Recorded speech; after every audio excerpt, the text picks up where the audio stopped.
السلام علیکم سامعین، اس وقت ہم مجلس دعوت الحق کے چیئرمین مفسر قرآن حضرت مولانا عبدالستار سلام قاسمی دامت برکاتہم کا ایک خطاب پیش کر رہے ہیں، جس کا عنوان ہے قرآن کریم اور ماہ رمضان المبارک کی اہمیت۔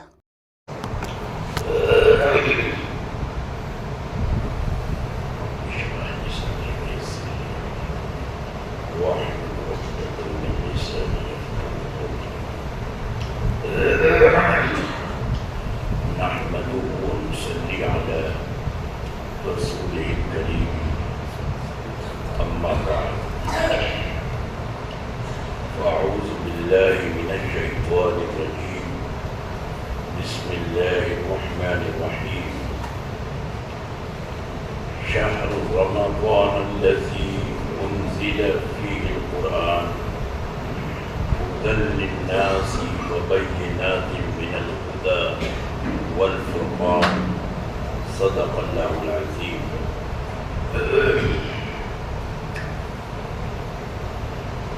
معزز حضرات، بزرگوں اور دوستوں، جیسا کہ ہمارے محترم قاری صاحب نے فرمایا کہ آج یہ ناچیز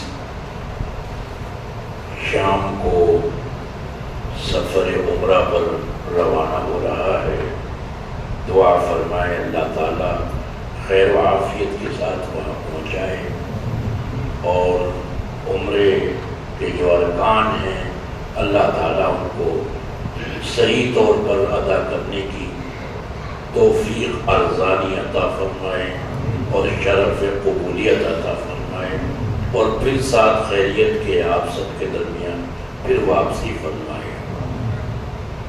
تو میں واقعی سوچ رہا تھا اس مرتبہ کہ میں رمضان کی آخری راتوں میں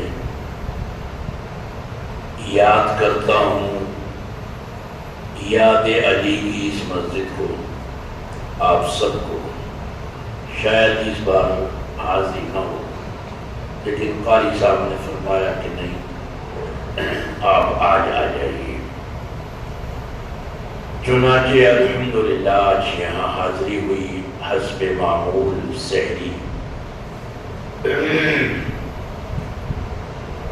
کی سعادت بھی الحمدللہ یہاں حاصل ہوئی۔ چند باتیں عرض کرنی ہیں۔ اللہ نے فرمایا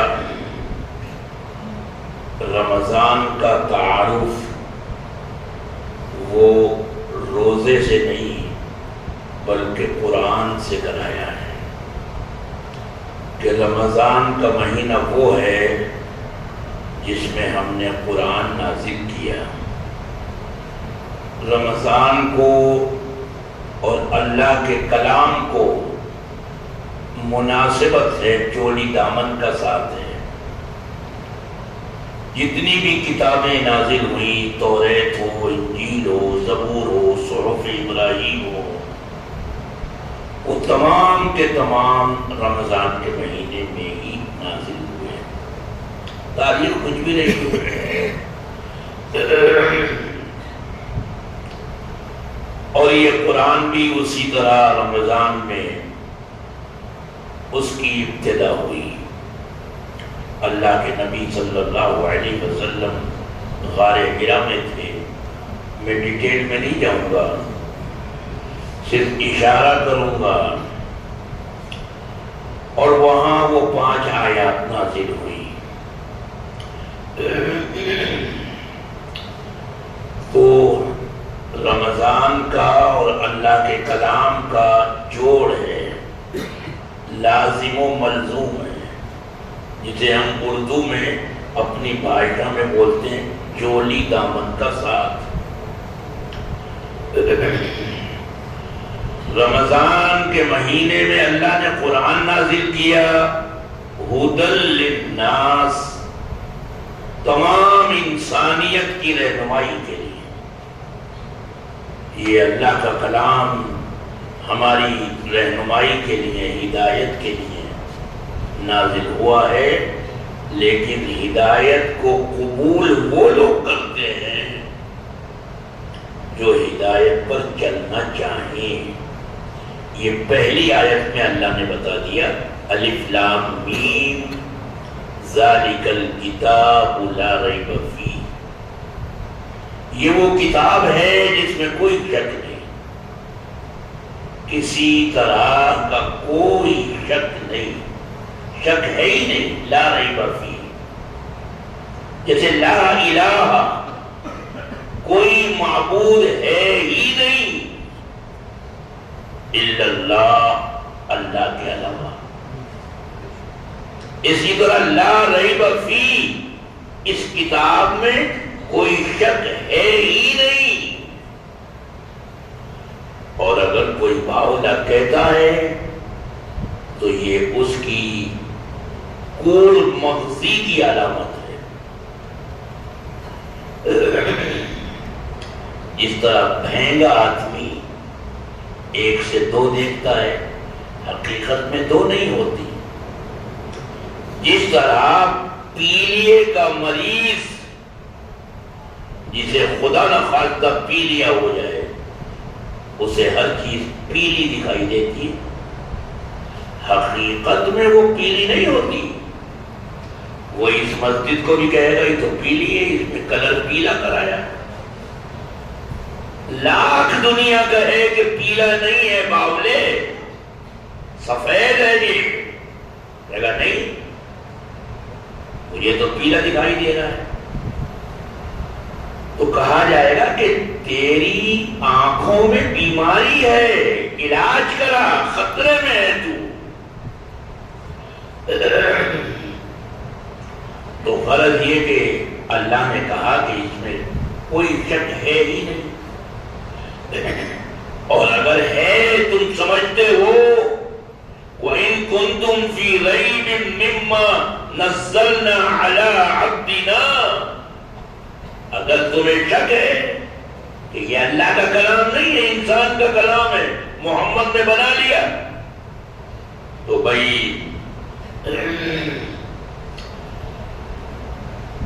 تم بنا کر دکھا دو. انہوں نے تو کہیں پڑھنا لکھنا بھی نہیں سیکھا، تم تو پڑھے لکھے ہو، کوالیفائیڈ ہو، تم دکھا دو. وہ 30 پارے ہیں، تم 10 پارے، 10 سورتیں، 114 سورتیں ہیں قرآن میں. قرآن نے کہا فَأْتُوا بِعَشْرِ سُوَرٍ، 10 صورتوں کو تم بنا کر دکھا دو. چلو 10 صورتیں نہیں بنا سکتے، ایک صورت، فَأْتُوا بِسُورَةٍ مِّن مِثْلِهَا، ایک صورت بنا کے دکھا دو. ایک صورت بھی نہیں بنا سکتے، ایک آیت بنا کر دکھا دو. 1000 زور لگایا، چیلنج تھا نا، یہ تو چیلنج تھا. بڑے بڑے پڑھے لکھے عقلاء علماء، اہل فہم، اہل دانش، جو اپنے آپ کو بہت قابل سمجھتے تھے، اپنے آپ کو بولنے والا سمجھتے تھے کہ بولنا تو ہمیں آتا ہے، ہم عرب ہیں، بولنا ہمیں آتا ہے، دنیا ہمارے سامنے عجم ہے، گونگی ہے، نہیں لا سکے. تو غرض یہ کہ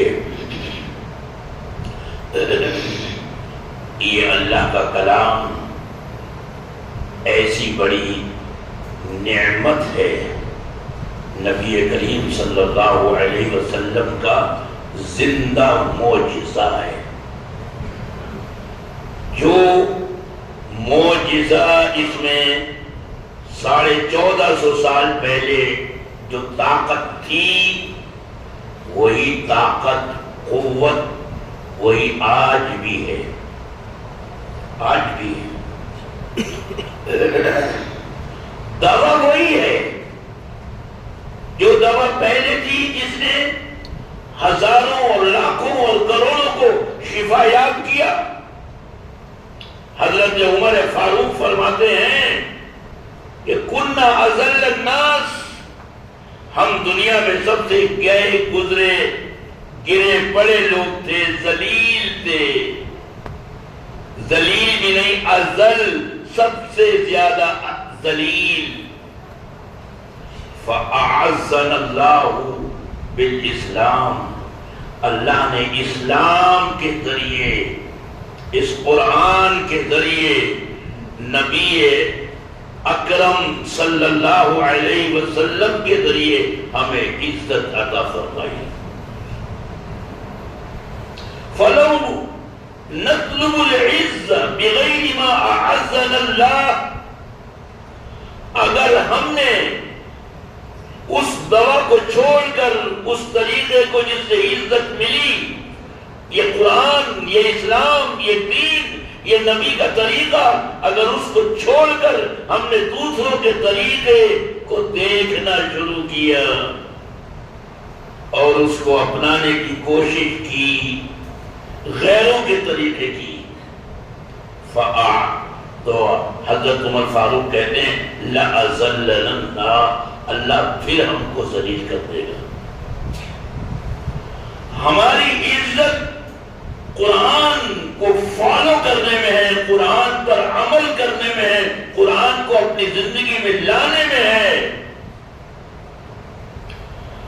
اگر اس قرآن کو ہم نے فالو نہیں کیا، صرف طاقوں کی زینت بنا کر رکھا، تو حضرت عمر فاروق فرماتے ہیں، اور خود قرآن کہتا ہے وَأَنْتُمُ الْأَعْلَوْنَ إِن كُنْتُم مُؤْمِنِينَ، اگر تم سچے پکے ایمان والے ہوئے اور ایمان کے تقاضوں پر چلنے والے ہوئے، ایمان کے تقاضوں پر چلے،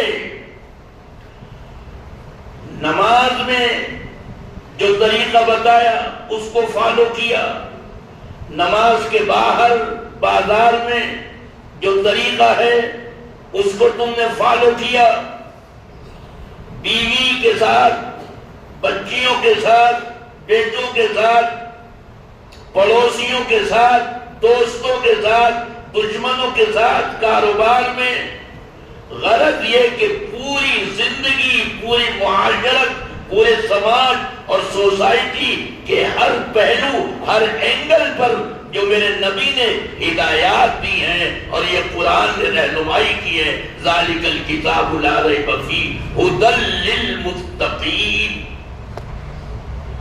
اگر تم نے فالو کیا تو یہ اللہ کا وعدہ ہے، اللہ کا اعلان ہے کہ تم ہی دنیا میں اعلیٰ رہو گے. لیکن شرط یہ ہے کہ تم سے جو ریکوائرمنٹ مانگی جا رہی ہے، ریکوائرمنٹ ہم تمہیں دیں گے، لیکن ہماری جو ریکوائرمنٹ ہے انہیں پورا کرو، ایمان کے تقاضوں پر چلو،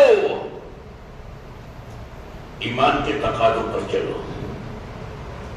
ہر شعبے میں، ہر موڑ پر، ہر کام پر اللہ کے نبی صلی اللہ علیہ وسلم نے ہدایات دی ہے، رہنمائی دی ہے. یہ ہدایات اس لیے ہے کہ ہم اپنائیں. روزہ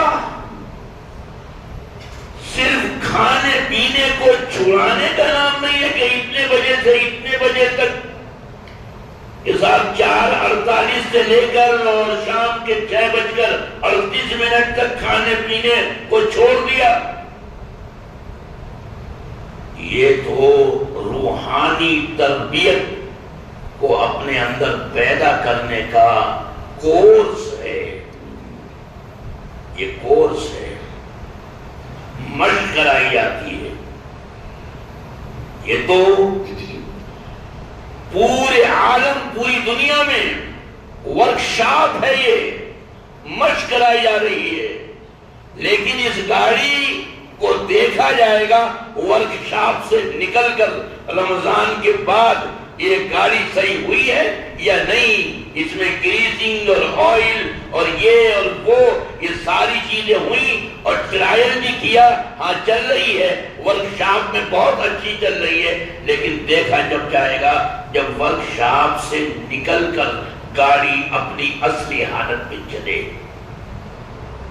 اور اگر عید کا چاند دیکھتے ہی گاڑی پھر وہی پٹیجر حال، تو ظاہر بات ہے کہا جائے گا کہ ورکشاپ میں کوئی اس کا فائدہ نہیں ہوا۔ تو میرے عزیزوں اور دوستوں، یہ مشق ہے، مشق۔ اللہ کے نبی صلی اللہ علیہ وسلم فرماتے ہیں من لم یدع قول الزور والعمل به فلیس للہ حاجۃ فی ان یدع طعامہ وشرابہ۔ اگر روزہ رکھ کر اگر جھوٹ کو نہیں چھوڑا، بےہودگی کو نہیں چھوڑا، گالی گلوچ کو نہیں چھوڑا، اگر روزہ رکھ کر بھی وہی دن بھر موبائل کے اندر لگے رہے، وہ تمام بےہودی جو چیزیں آ رہی ہیں اس میں ٹائم پاس کیا، اس لیے کہ بخاری نے ادب المفرد میں والجہلہ کا لفظ بھی استعمال کیا ہے کہ بےہودگی، اگر روزہ رکھ کر بھی وہی بےہودگی ہو رہی ہے۔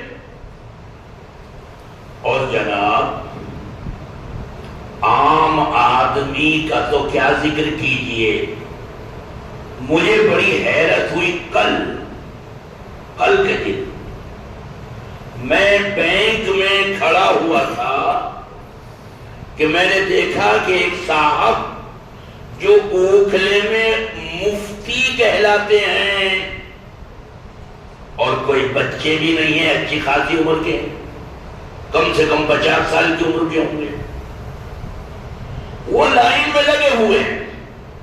ایک بزرگ آدمی سینئر سٹیزن، اس کو بینک والوں نے کہا کہ بھائی وہ بھی مولانا، وہ سینئر سٹیزن بھی مولانا، ان کی عمر کا خیال کر کے ان سے کہا کہ مولانا آپ آگے آ جائیے، اپنا کام جو ٹرانزیکشن کا ہے وہ کرا دیجیے۔ اس پر وہ صاحب اتنے آگ بگولا ہوئے، شور شرابہ، وہی لائن میں شور شرابہ۔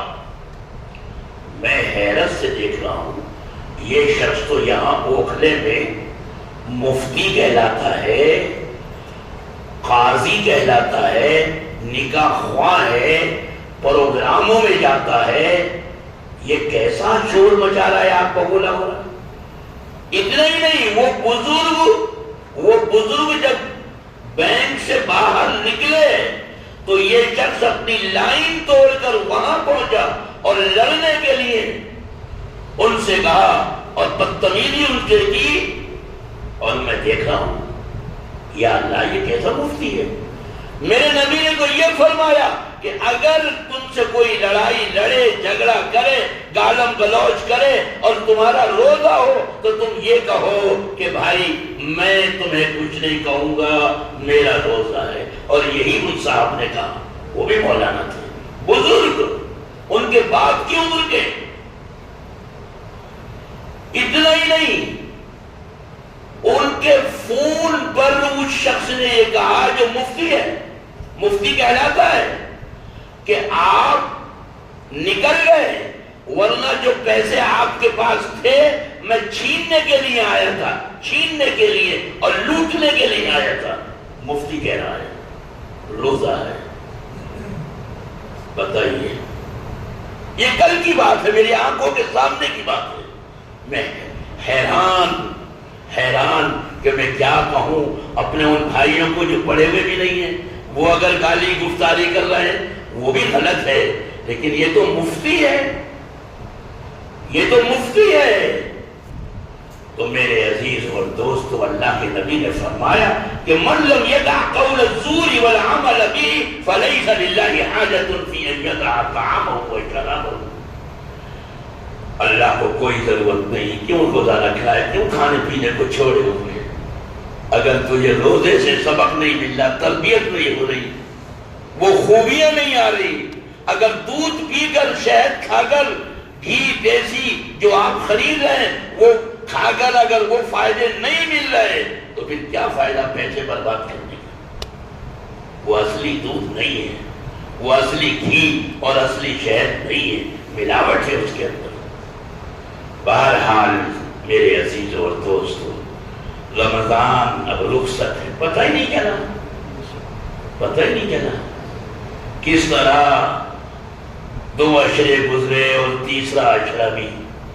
اب یہ جناب صرف 3 راتیں رہ گئی، 25 اور 27 اور 29، 3 تاک راتیں رہ گئی۔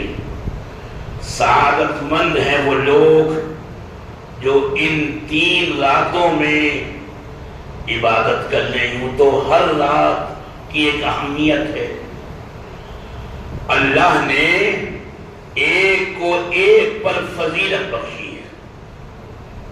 یوں تو دن سب دن ہیں، لیکن دنوں میں کچھ دن وہ زیادہ فضیلت کے ہیں۔ راتیں یوں تو سب راتیں ہیں، مگر ان میں کچھ راتیں شب قدر کی مثال کے طور پر اس کی ایک فضیلت ہے۔ تو میرے عزیزو دوستو، اللہ کے نبی صلی اللہ علیہ وسلم کے بارے میں حضرت عائشہ بتاتی ہیں، بخاری اور مسلم کی روایت ہے، عن عائشہ رضی اللہ تعالی عنہا قالت کان رسول اللہ صلی اللہ علیہ وسلم یجتہد فی رمضان ما لا یجتہد فی غیرہ۔ آپ رمضان کے مہینے میں نیکیاں حاصل کرنے کی اتنی کوشش کرتے جو 11 مہینے میں اتنی نہیں ہوتی۔ جیسے نشاط ہوتی ہے، طبیعت میں فراوانی ہوتی ہے کہ یہ بھی کر لوں، میں یہ بھی کر لوں اور یہ بھی کر لوں اور یہ عبادت بھی کر لوں۔ آپ کے بارے میں آتا ہے کان اجود الناس بالخیر، آپ تمام دنیا میں میرے نبی سید الاولین سید الآخرین امام الانبیاء امام المرسلین فخر کائنات باعث موجودات، یوں تو دنیا میں سب سے زیادہ سخی تھے۔ سخاوت، جود و سخا کوٹ کر بھری ہوئی تھی۔ کان اجود الناس بالخیر، کسی کو آپ نے لوٹایا نہیں، کسی کو آپ نے منع نہیں کیا۔ اپنے پاس نہیں ہے تو قرض لے کر آپ نے لوگوں کی مدد کی۔ یوں تو آپ کی شان یہ تھی، لیکن وقال اجود ما یکون فی رمضان، لیکن رمضان کا مہینہ آتا تو آپ کی جود و سخا، آپ کی خیرات اور لوگوں کی مدد کا جذبہ اور زیادہ بڑھ جاتا۔